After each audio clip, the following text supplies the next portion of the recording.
নমস্কার বন্ধুরা, ধৃতিকণা রান্নাঘরে আপনাদের সবাইকে স্বাগত জানাই। আজ আমি খুবই সহজ পদ্ধতিতে এবং কম উপকরণ দিয়ে কিভাবে দোকানের মতো নরম মুচমুচে বেগুনি বানাই সেইটা আপনাদের সাথে শেয়ার করব। অবশ্যই পুরো ভিডিওটি দেখবেন। বেগুনি বানানোর জন্য প্রথমে একটা বা দুটো বেগুন, আপনারা খুব বেশি মোটা নয় আবার পাতলাও নয়, এরকম করে সুন্দর করে বেগুনটা কেটে নেবেন। তারপর এই কাপের 3 কাপ বেসন একটি পাত্রে ঢেলে নিতে হবে।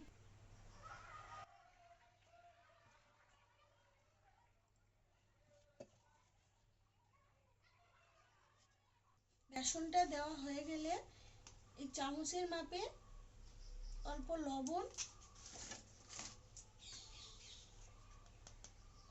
1 চামচ হলুদ, 1 চামচ লঙ্কা গুঁড়ো, 1 চামচ জিরা মরিচের গুঁড়ো দিয়ে ভালোভাবে মিশিয়ে নিতে হবে। মশলাগুলো দেওয়া হয়ে গেলে ভালো করে মিশিয়ে নিতে হবে। মশলাগুলোকে বেসনের মধ্যে সুন্দর করে মিশিয়ে নিতে হবে, যাতে সমপরিমাণভাবে সব দিকে মশলাগুলো হয়। 2 মিনিট ধরে ভালো করে মশলাটা একটু মিশিয়ে নিতে হবে।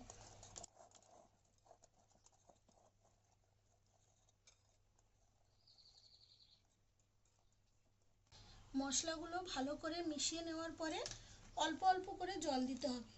জলটা বেশি একসাথে দিয়ে দিলে মিশ্রণটি বেশি পাতলা হয়ে গেলে অসুবিধা হয়ে যাবে। অল্প অল্প করে জল দিয়ে অল্প অল্প করে মিশিয়ে নিতে হবে। একসাথে জল ঢেলে দিলে মিশ্রণটি পাতলা হয়ে যেতে পারে, এই জন্য আস্তে আস্তে জল ঢালতে হবে এবং মেশাতে হবে।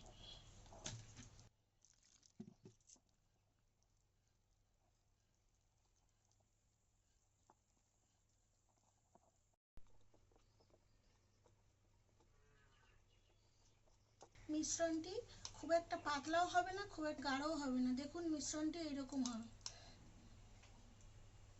এইভাবে হলে বুঝবেন মিশ্রণটি কমপ্লিট হয়ে গেছে। এরপর গ্যাসের মধ্যে কড়াইটি বসিয়ে দিতে হবে, দিয়ে কড়াইটি একটু গরম হলে তারপর তেল দিতে হবে। দেখুন কড়াইটি গরম হয়ে গেছে, এবার তেল দিয়ে দেবো কড়াইর মধ্যে। তেলটা আপনারা যেমন আন্দাজ মতো ভাজবেন সেইভাবে তেলটা দিয়ে দেবেন।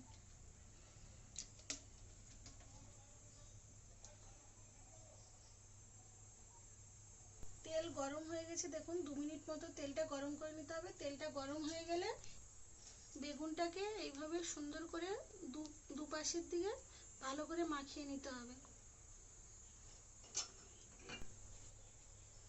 বেগুনটা এইভাবে মাখানো হয়ে গেলে কড়াইয়ের মধ্যে আস্তে করে ছেড়ে দিতে হবে, নাহলে তেলটা গায়ে ছিটে পড়বে।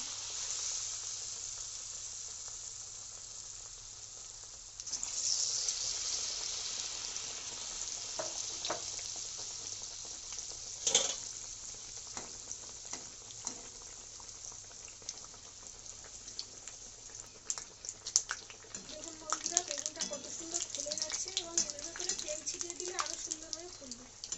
বেগুনগুলো ভালো দুফল হয়ে ফুলে গেছে। দেখুন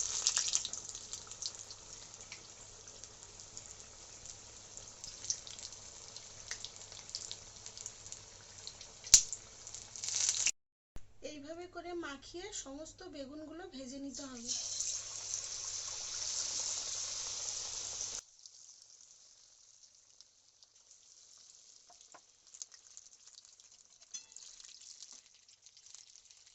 দেখুন বন্ধুরা, বেগুনিটা ভাজা কমপ্লিট হয়ে গেছে।